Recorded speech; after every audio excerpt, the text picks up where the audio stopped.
Guys, मैंने आप लोगों को कल बताया था कि what is the use of have to and had to. ये सब कंप्लीट हो चुके हैं फिलहाल में। आज मैं आप लोगों को बताऊंगा कि what is the use of will have to. क्या विल हैव टू, इसका क्या यूज है, ये भी बहुत इंपॉर्टेंट है। जैसे हम कहते हैं कि भाई तुम्हें पढ़ना पड़ेगा, उसको ये काम करना पड़ेगा, मुझे जाना पड़ेगा, उसको लिखना पड़ेगा, उसको यह जरूर करना पड़ेगा। तो ऐसे सेंस में जो है, जब कोई चीज करना पड़ेगा तो ऐसे सेंस में हम यूज करते हैं will have to. Will have to, जैसे तुम्हें लिखना पड़ेगा, you will have to right.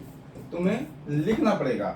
मुझे जाना पड़ेगा, I will have to go. मुझे जाना पड़ेगा। तुम्हें देखना पड़ेगा, यू विल हैव टू सी कह सकते हैं, चाहे वॉच कह सकते हैं। तुम्हें देखना पड़ेगा।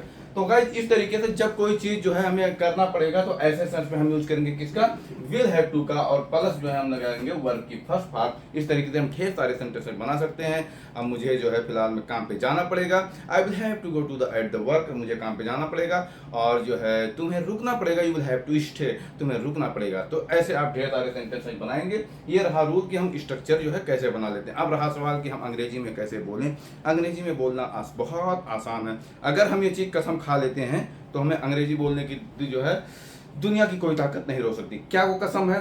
कसम ये है कि मैं अच्छे कसम खाता हूं कि आज के बाद से जो कुछ भी मैं अंग्रेजी में जानता हूं उसको सदैव अंग्रेजी में ही बोलूंगा या अंग्रेजी में बोलने का प्रयास करूंगा। और अगर मैं ऐसा नहीं कर पाता हूं तो ये मेरे प्यारे प्यारे काले काले बाल सफेद होकर के झड़ जाएं।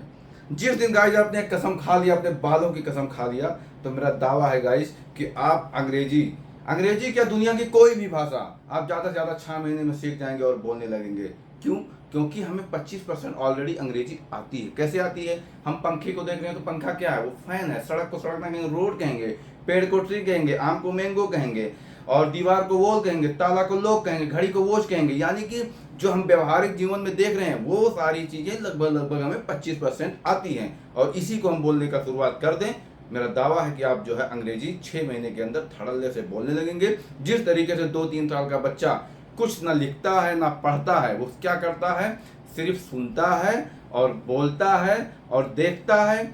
इसी तरीके से जब आप सुनोगे, इशारों समझोगे, बोलोगे, तो आप कोई भी भाषा सीख सके हो आराम से। और ध्यान रखना, शर्म ही एक ऐसी चीज है जो आपको कोई भी चीज नहीं सीखने देती है। आप बेशरम होकर के सीखिए। दुनिया क्या कहेगी? जिस तरीके से एक बच्चा पहले पानी को मम मम मम कहता है लेकिन बाद में पानी बोलने लगता है, इसी तरीके से आप भी कुछ भी कहो गलत कहोगे। अवाइलेबल बोलोगे, बाद में अवेलेबल बोलने लगोगे। मैंगो मैंगो को कुछ और बोलोगे, बाद में मैंगो कहने लगोगे। ऐसे ही आप हर एक चीज आप आराम से कहने लगोगे। यानी कि शर्म संकोच की बात नहीं है। गर्व से कहो कि हम सीख रहे हैं। अगर कोई टोके तो बोलो भाई इसका सही अर्थ क्या है, तुम ही बता दो, प्रोनाउंसिएशन क्या है, वो बता देगा। आप ऐसा बोलने लगो। नहीं तो मोबाइल में जो है हमारे फ्रेंड्स का एक ऐप है गूगल ट्रांसलेट, आप उससे देख लो।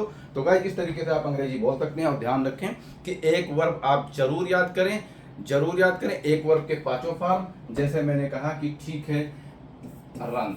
रन मीन्स होता है दौड़ना, इसका सेकंड फॉर्म होता है रन, थर्ड फॉर्म होता है रन, और चौथा फॉर्म होता है रनिंग, और 5वां फॉर्म होता है यस या यस लगा दो।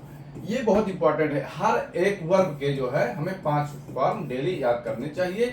सिर्फ एक वर्ब, और उससे सेंटेंसेस बनाने का हमें प्रयास करना चाहिए। तो इस तरीके से हम अंग्रेजी धड़ल्ले से बोल सकते हैं। और ध्यान रखना, अंग्रेजी एक ग्लोबल लैंग्वेज है। हिंदुस्तान में जिसको अंग्रेजी नहीं आती है, कुछ भी हो तो अपने आप को 50% बेवकूफ़ समझता है कि मैं पढ़ा लिखा नहीं हूँ। भले ही वो हाई स्कूल पास हो, इंटर पास हो, बीए पास हो, अगर बोलना नहीं आता है तो उसके अंदर एक डर है कि मैं अंग्रेजी नहीं बोल पाता हूँ। क्योंकि वो हाई सोसाइटी वाली जगह पे जाता है तो वाकई में वो नहीं बोल पाता, अपने आप को कमतर समझता है। इसलिए आप भी भाषा सीखें और अपने आप को महान और सर्वोच्च समझें और पूरे दुनिया में खुल के एंजॉय करें। सो गाइस, मिलते हैं नेक्स्ट वीडियो में। और उम्मीद करता हूँ कि आप लोगों को ये वीडियो पसंद आया होगा। अगली बार और मज़ेदार आप लोगों के सामने वीडियो लेके आऊँगा। धन्यवाद।